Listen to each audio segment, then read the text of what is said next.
And through the whole time of my songwriting and recording, I've recorded a number of more like politically aware, topical, social justice songs. But leading up to 2016, I knew that something was coming because everything had gotten so contentious that I decided to record an album. I left my job.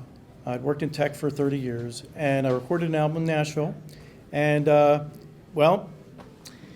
we know what happened in 2016. And so rather than just use music, which I've been using music and performing and all that, I learned a couple other things. And that's what we're going to talk about today. But here, I just love this quote, and I'm going to put a couple quotes that we heard in the workshop too. So I happen to be inspired by this guy, Billy Bragg. If you don't know Billy Bragg, some may not. He's a UK-based singer-songwriter. He is known as much for his liberal progressive activism as his music. He's kind of a guy with the electric guitar version of Pete Seeger. And he'll get up on stage with his electric guitar alone and sing these really powerful songs. And so what I love about this quote is that when I went to, because I remember he said it at some show I saw, but then I went to look at it because I wanted to get it right, and then I found all these different versions of this quote. He doesn't just say songs don't change the world. He say politics don't change the world, bands don't change the world, artists don't change the world, writers don't change the world. But every time he's pretty consistent about the audience. So the audience changes the world. And like that I internalized.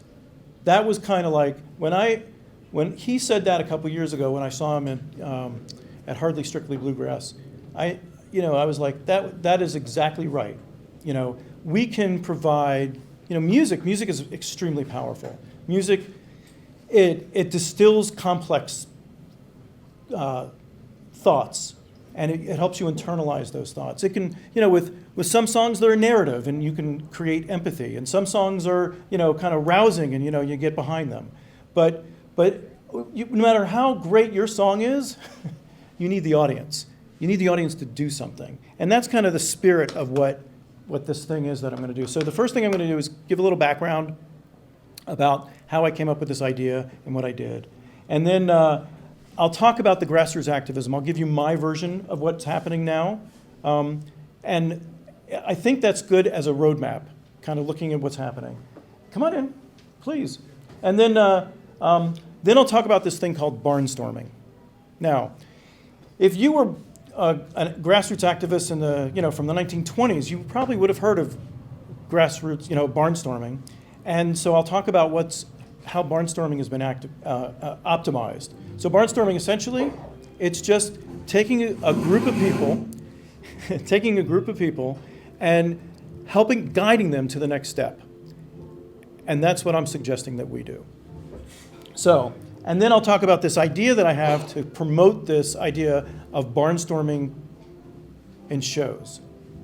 And it's not a complex thing, it's really simple. So first of all, let's start with this.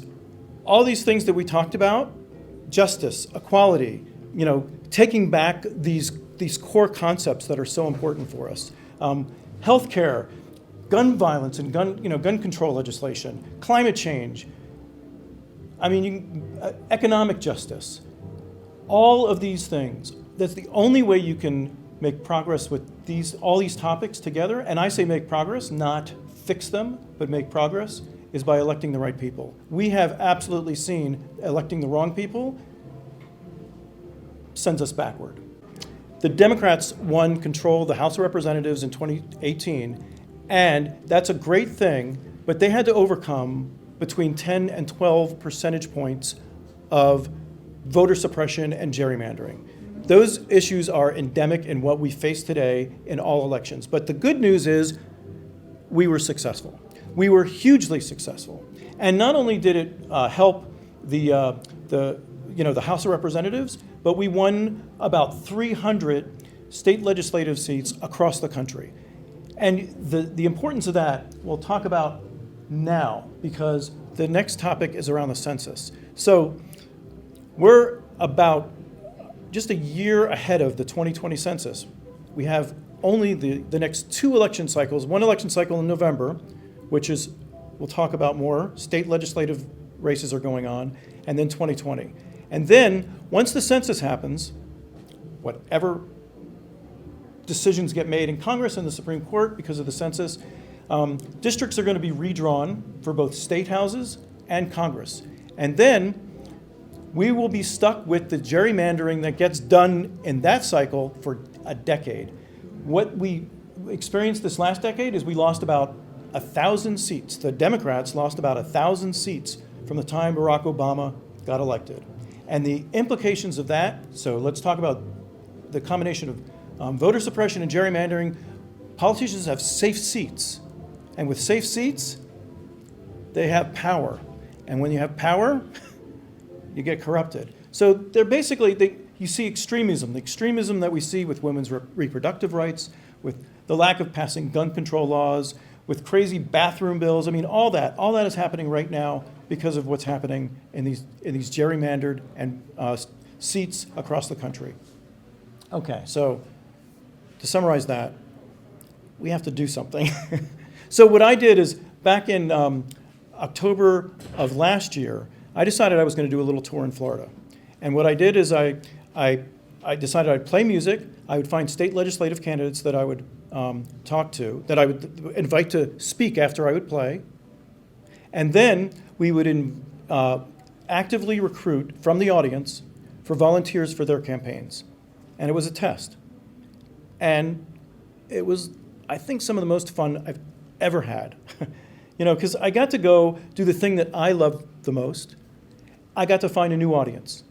People from the campaign and their friends. And that was the key, is not, there are people already volunteering for these campaigns, but the key is, at least for me and my calculation of what I was doing, is that I got to, get people who were not involved in the campaigns, the friends of the volunteers, having a fun event. And then we invited people out, and they got to hear a candidate speak, and then we did that barnstorming thing, which was recruiting for volunteering for their campaign. And it was a very explicit ask for them to get involved. And, I got to play on the radio and the NPR affiliate. I got to play on some other radio stations. And it was really, it was a test. It was a series of 4 shows. So let me give a kind of just a quick high-level overview of what's happening in grassroots activism. And I think that why that's important is so you get kind of a roadmap of like a context. And this is just my take. This is not something I've read. But, so I broke it into 3 categories. It's electoral, advocacy, and support organizations. And so I spend most of my time with this group, Sister District Project. Sister District Project is nationwide, 45,000 volunteers. We have 75 chapters. We have about 2,000 people here in San Francisco. My wife is a co-lead.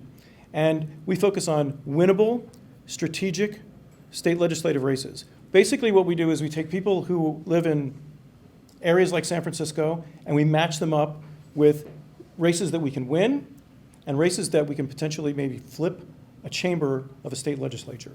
And our first year, we won 13 of the 14 races in Virginia. Yeah, and that was 2017. The other group is Swing Left, where Sister District focuses on state legislative races. Swing Left focuses on congressional. So last year they were focused on the House, and we had remarkable progress across the country, but specifically in California. We won districts people thought, no, you're never going to win those districts. They're Republican districts.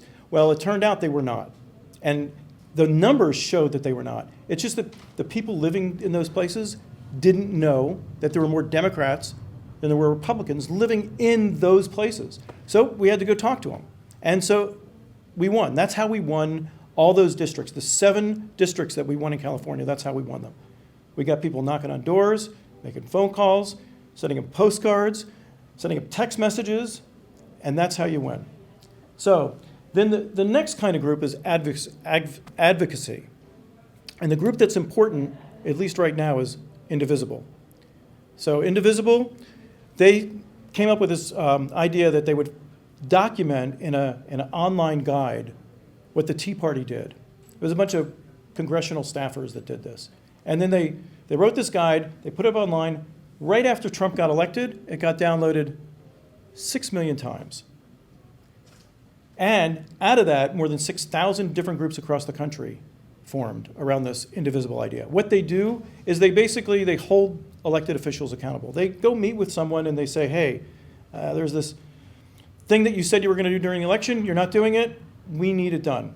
What's your plan? And it's basically lobbying at a grassroots level. And then there's a lot of other kinds of advocacy organizations, whatever cause you want. I'm suggesting that this idea of barnstorming, basically the idea of asking people to do a very specific thing, you can do for any of these causes, whatever the issue is. And then there's a bunch of other organizations that help. They provide infrastructure for sending text messages and phone banking and things like that. So, and I just want to make a really quick mention of strategies to win an election. And I already talked about the most important of these is knocking on doors and fundraising. So when I did this working with a campaign thing, they will likely ask you or ask their volunteers to go knock on doors because that's the most likely opportunity to convince a voter. So one of the leaders of the organization I'm with, Gabby Goldstein, she said this kind of in an offhanded way, but then I went and looked at the numbers. So both Pew and Gallup, there's more Democrats across the country than there are Republicans and independents. It's basically, if we use those tactics that I mentioned, getting people out to vote, we can make a difference. So I'm doing this again. I'm going to Virginia this time. Are you a political consultant? No, I'm just some guy. Okay, I was just wondering. I'm just really good professional organizer. Wow. Yeah, I'm just some guy who thinks that music can actually play a role in making a difference. And I really want. And when I looked across, when I was looking at what to do in 2016 after the election, I did look at, I cared deeply about climate change. I think we're kind of in trouble. After what happened in Newtown, I couldn't believe that Congress didn't pass any laws. And that deeply bothered me. On my second try, I got to write a song there. And I go through voting rights. I cannot believe that we're in a country, the United States of America is not, we are very low in participation rates in voting. And so I go through all these issues. And so I got to the analysis. The only way that I could make progress on all these things was elections. And there's another thing that happened too. When I started doing all this stuff, I got to know the candidates. And one of the things, I was as skeptical as anyone else about politicians. And a lot of what my skepticism, a lot of my, it just melted away after I got to know these candidates working with the sister district. They're people who are running for office for the right reasons. They're spending their own resources. They're spending their entire time to go figure out how to win these elections. And then they're taking these people with them, and they're small groups of people. So anyway, I'm doing this again.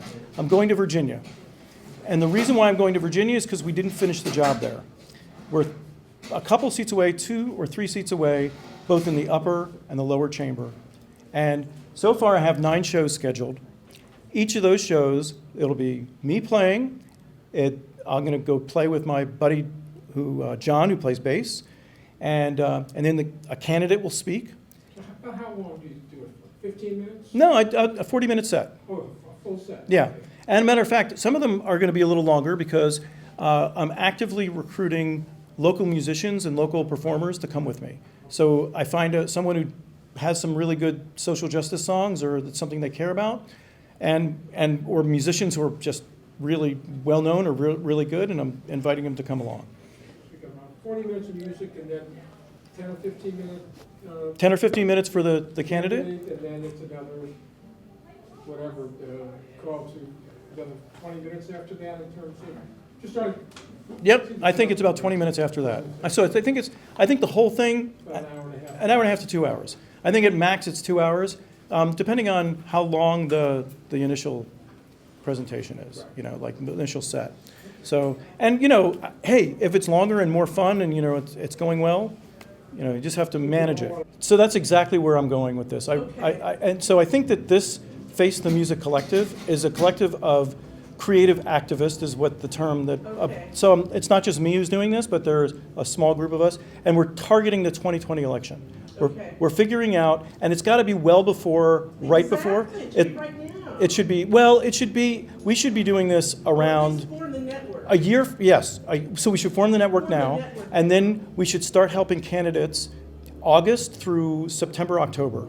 So it should be a couple months where we do these performances, and then we do this very specific thing that is called barnstorming. Okay. And- I didn't get that part, so if you could quickly. So the barnstorming idea is, it was optimized during the Bernie Sanders campaign. Okay. These two people, Becky Bond and Zach Exley, wrote this great book. Small section of this book is around barnstorming, but that's the Okay. tactic that I'm suggesting we use. It basically takes the dynamics in this room, in a room, and you get people to commit to something, and then you get the rest of the people in the room to commit to that as well. And so first, the examples that Becky Bond gave when she presented this, when I saw her, it's really simple. So they were having a problem with the Bernie campaign about, like would send these emails and no one would respond. But then they were able to get people into a room. So they got like 100 people in they got 100 people in a room. And then they said, okay, we need to raise money for Bernie Sanders. We need 5 people to volunteer to do a house party. And then eventually they get the 5 people to come to the front of the room. They write the date that they're going to have of their party. They say it's going to be public or not. And then they turn it back to the rest of the room. They say, great, these 5 brave people, they're going to have a party for Bernie. And guess what? The rest of you, you're going to come to the party. And guess what? We need cups, we need plastic knives and forks. Who can bring those? Can you bring the Yeah, I plastic put that knives? Very specific instructions. People respond to those. And then what you do is you have those people come up and they sign up to do that specific thing, and then you follow up with them, follow up with an email. So my wife and I wrote a guide basically documenting barnstorming. But I want to take that guide and make it for performers and send it to those people. So the bottom line of where this workshop idea is, I really would like for us in this room to recruit others to do this. I would like us in this room to figure out how, maybe it's contribute to making the guide a little bit better. Or, if you know someone who does graphics or someone who has a website. That's the idea that I have. I mean, I'm going to go do this, because right now, this is my calling.